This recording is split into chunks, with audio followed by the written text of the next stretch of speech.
Bonjour. Dans cette vidéo, nous allons continuer le corrigé du homework bis d'analyse 3 et on arrive maintenant à l'exercice numéro 2 dans lequel on a cette courbe paramétrée. Alors la première coordonnée est t au carré plus 2 sur t, la deuxième coordonnée c'est t au carré plus 1 sur t au carré. Et alors là aussi, nous allons, comme dans l'exercice numéro 1, nous allons faire une étude complète de cette courbe paramétrée.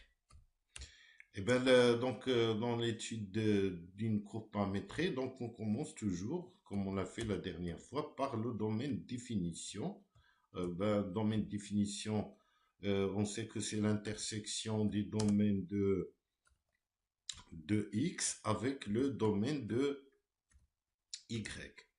Alors, donc, on voit tout de suite que X, il est défini sur R étoile, Y, il est défini sur R étoile, donc ce qui fait, toutes les deux, elles sont définies dans R étoile. Donc, le domaine, c'est R étoile.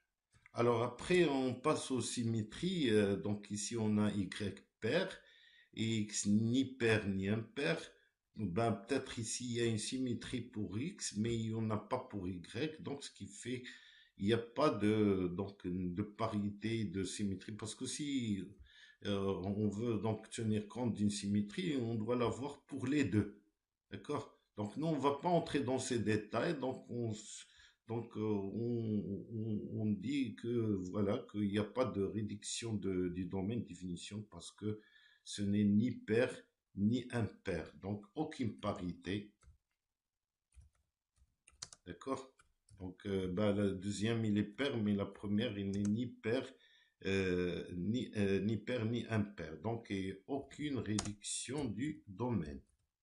C'est-à-dire qu'on va travailler dans R étoile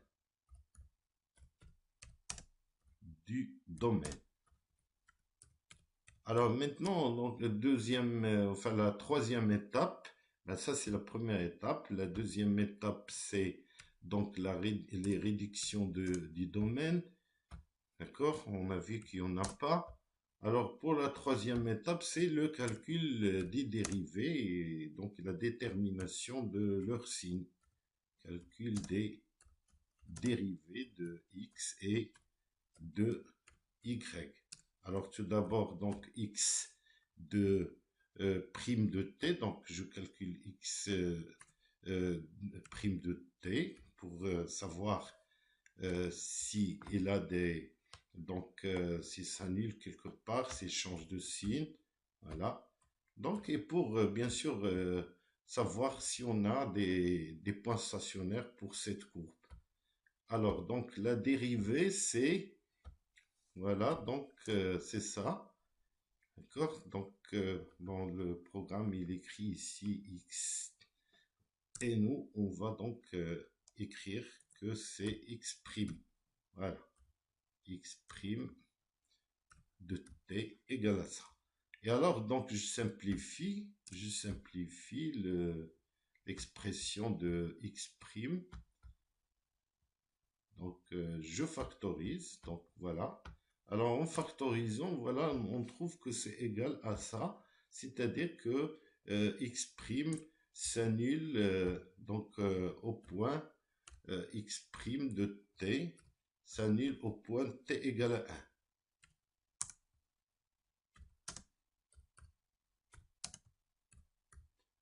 1. Et on voit, donc il est donc facile de voir que puisque cette fraction elle est positive, donc la dérivée elle est positive si t est plus grand que 1 et elle est négative si t est plus petit que 1.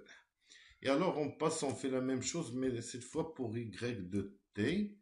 Alors y de t, donc je la dérive elle aussi. Voilà, donc t au carré plus 1 sur t au carré. Et alors, donc, j'obtiens, voilà, donc, ça. Et alors, donc, ce qui fait que j'ai ici y' de t égale à cette expression que je vais factoriser elle aussi, d'accord, pour savoir qu'il est le point qui annule, enfin le point ou les points qui annulent cette dérivée. Donc on voit qu'il s'annule, donc y' de 0, de t, pardon, il est égal à 0 si seulement si. Alors il y a ici deux racines, donc plus ou moins 1, donc plus ou moins 1. Et alors, donc, qu'est-ce qu'on remarque? On remarque tout de suite que pour t égale à 1, x' et y' s'annulent toutes les deux. C'est-à-dire qu'on a pour le point m de 1, alors m de 1 est un point stationnaire. Alors m de 1 c'est quoi? Donc je remplace ici dans 1, ça fait 3. Et dans y, ça fait 2. Donc c'est le seul point et le seul point stationnaire de cette courbe paramétrique.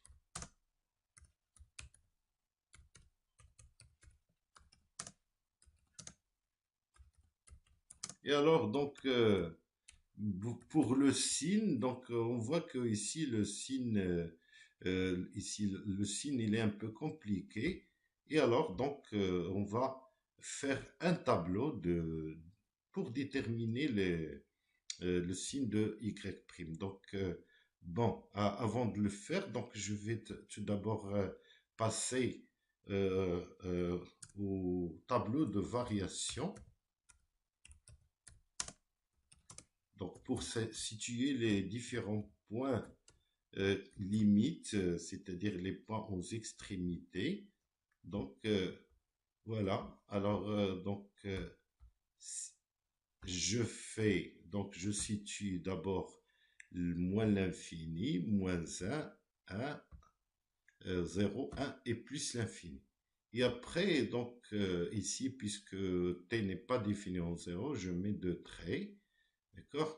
Et donc, ça, le point x' s'annule en 1. D'accord? Et après, y', il s'annule, on a vu qu'il s'annule en 1 et moins 1. Et la même chose pour moins 1 et plus 1. Donc, j'ai situé tous les deux dans le tableau. Et après, donc, le signe d'abord le signe de x'. Et après, maintenant, je vais passer donc, à la détermination du signe de y'. Donc, pour déterminer le signe de y', j'utilise un tableau. Voilà. Donc, alors là, je mets t. Il est un peu compliqué. Et alors, il y a aussi un autre pour t au cube, parce que t, t au cube, il est impair, donc il change de signe. C'est le signe de t, d'accord? Et puisque j'ai écrit t ici, donc je vais donc lui réserver lui aussi donc une autre ligne. Signe pour y', et là, c'est 1. Voilà. Voilà. Donc, c'est ça, donc, le signe de y'. Et alors, maintenant, je retrouve mon tableau de variation.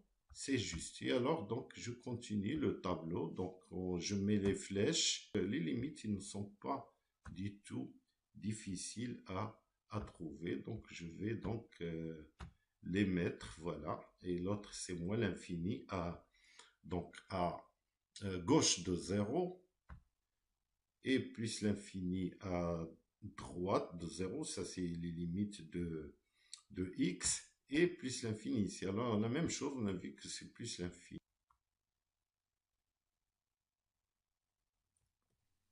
Et alors, donc, pour les branches infinies, on voit dans le tableau, on a donc une branche infinie au voisinage de moins l'infini et des branches infinies au voisinage donc de 0 à droite et à gauche, et notre voisinage de plus l'infini. Donc, comme on l'a fait la dernière fois, donc on va calculer la limite de y de x, de t, plutôt, sur x de t, lorsque t tend vers plus l'infini et moins l'infini, et après plus l'infini. Donc y, donc on remplace, voilà, donc les coordonnées pour trouver donc la pente asymptotique, pour savoir donc qui c'est qu'il est donc est-ce qu'il y a une asymptote ou est-ce qu'il y a juste une branche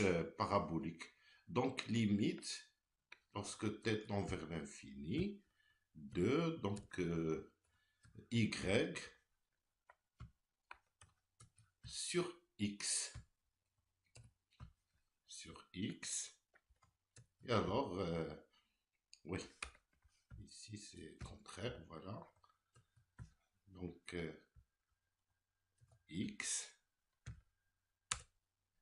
Et alors, donc, on calcule.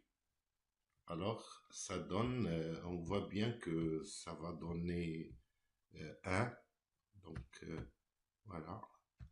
C'est égal à 1. Donc, pour plus ou moins l'infini, c'est égal à 1. Donc, on a une direction asymptotique de pente égale à 1. Et alors, donc, c'est égal à limite de y, c'est ça, c'est donc t au carré plus 1 sur t au carré et moins ça, moins t au carré plus 2 sur t, donc voilà. Et alors là, j'ajoute le moins parce que moins pour tout le monde. Et donc, c'est égal à... Alors, ça va être égal à 0. Voilà. Donc, c'est égal à 0. C'est-à-dire qu'on a une asymptote oblique. Donc, il y a une asymptote oblique.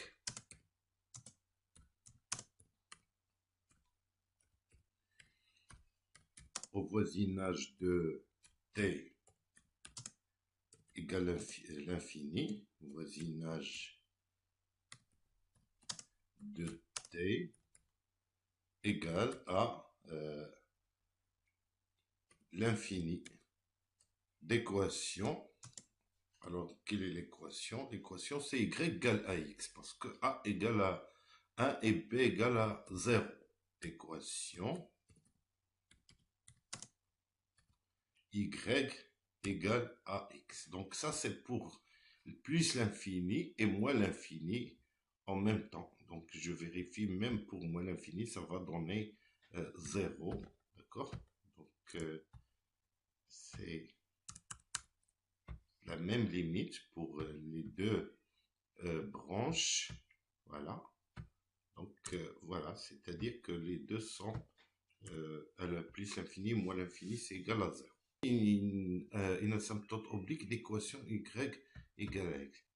Et il reste le cas où on est au voisinage de 0, donc même chose, donc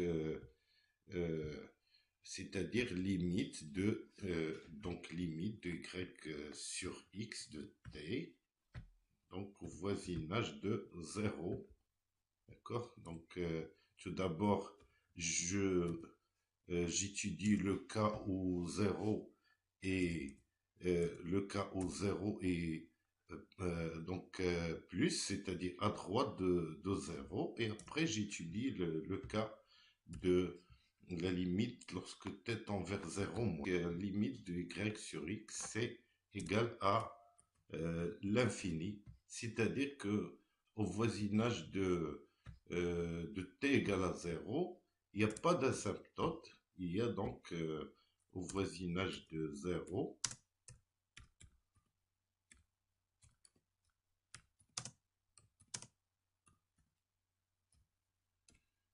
il n'y a pas d'asymptote, il y a juste une branche parabolique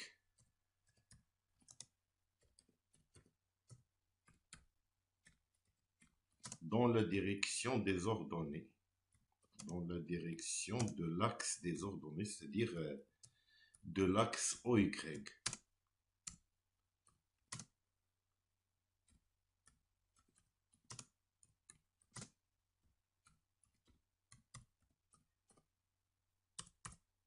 Voilà pour les branches infinies.